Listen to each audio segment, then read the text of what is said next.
तर पुण्यामध्ये म्हटलं की कोयता हाच सध्या सगळ्यांना आठवतो. म्हणजे पिंपरी चिंचवड, पुणे, आजूबाजूची सगळी गावं. तर हे राजकीय वातावरणामध्ये हे सगळे कोयता गँगसारखे प्रकार वाढीला लागत आहेत. गुंठामंत्री तयार झाले आहेत आणि त्यांना पूर्ण आश्रय येतो राजकारण्यांचा, अशा स्वरूपाचं चित्र आहे. आणि त्यातून उमेदवारी पण दिली गेली अनेक उमेदवारांच्या कुटुंबाला. तर तुम्ही प्रतिनिधित्व करता पुणे जिल्ह्याचं, कसं बघता याकडे? मला हे अस्वस्थ करतं. याचं कारण की माझा जिल्हा आणि महाराष्ट्र, माझं राज्य आणि माझा जिल्हा हे अतिशय सुसंस्कृत आहे आणि अशा कृतींमध्ये आमची बदनामी होते, राज्याचीही होते. आणि काय झालं आहे, तुमचा मीडिया ना त्याच्यामुळे इतका तंत्रज्ञान म्हणजे मीडिया म्हणजे तुम्ही नाही, तंत्रज्ञानात होणारे इतके बदल आहे की एखादी घटना महाराष्ट्रात झाली ती काश्मीर टू कन्याकुमारी सगळीकडे. आता छोटीशी गोष्ट, एक काळ असा होता की अमेरिकेचा प्रेसिडेंट कोण आहे हेही कोणाला माहिती नाही. आता ट्रम्प साहेब 500% टॅरिफ लावणार हे माझ्या दूधवाल्यापर्यंत सगळ्यांना माहिती. जो पेपर टाकणार आहे तोही म्हणतो ताई 500 कसे काय लावणार हो.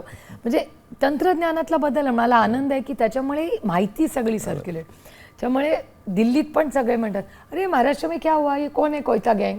अरे बापरे, आमची बदनामी का राज्याची होते. त्यामुळे ही गुन्हेगारी जी वाढली. आणि ह्याच्याबद्दल मी अनेक वेळा महाराष्ट्राचे माननीय मुख्यमंत्री जे योगायोगाने होम मिनिस्टर जी आहे त्यांना मी विनंती केली की तुम्ही एक स्पेशल सेशन बोलवा. कारण मी या देशाची जी स्टँडिंग कमिटी आहे होमची, गृह मंत्रालयाची, त्याच्यावर मला काम करायची संधी मिळाली आहे. आणि त्याचा डेटा सांगतो.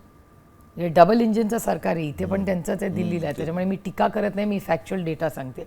या दोन्हीमध्ये जो डेटा सांगतो की महाराष्ट्रातला क्राईम बदल आहे. आणि माझा महाराष्ट्राच्या पोलिसांवर प्रचंड मला त्यांचा अभिमान आहे.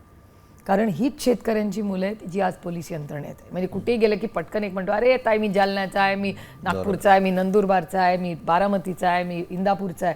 त्यामुळे ही सगळी सांगलीचा आहे. आणि अर्ध्याहून जास्ती भरती आवर्जून ते आबाची आठवण काढतात की अरे आर पाटलांच्या काळात आमची भरती झाली वगैरे. त्यामुळे ही ऋणानं बंदी, प्रेमाची नाती आहेत.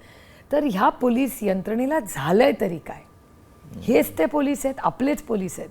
पण मग त्याच्या मागे ही कुठली अदृश्य शक्ती आहे जी ह्या सगळ्या क्राईमला, आशीर्वाद हा शब्द जरा जास्त चुकीचा, अयोग्य राहील कारण का तो माझ्या राज्याबद्दल मी बोलते, पण महाराष्ट्रात क्राईम वाढलाय जो कधीही नव्हता. मुळात खाकीचा खुळखुळात आलाय अशा स्वरूपाची चित्र जे आहे ते पुण्यामध्ये सातत्यानं पाहायला मिळतं. दररोज एखादी क्राईमची केस येते. मग त्यात परप्रांतीयांचाही विषय, कारण अनेक जण पुण्यामध्ये नोकरीच्या निमित्तानं, शिक्षणाच्या निमित्तानं येतं आणि वातावरण हे गढूळत जातं. पण पोलिसांचं काम आहे नियंत्रण ठेवणं.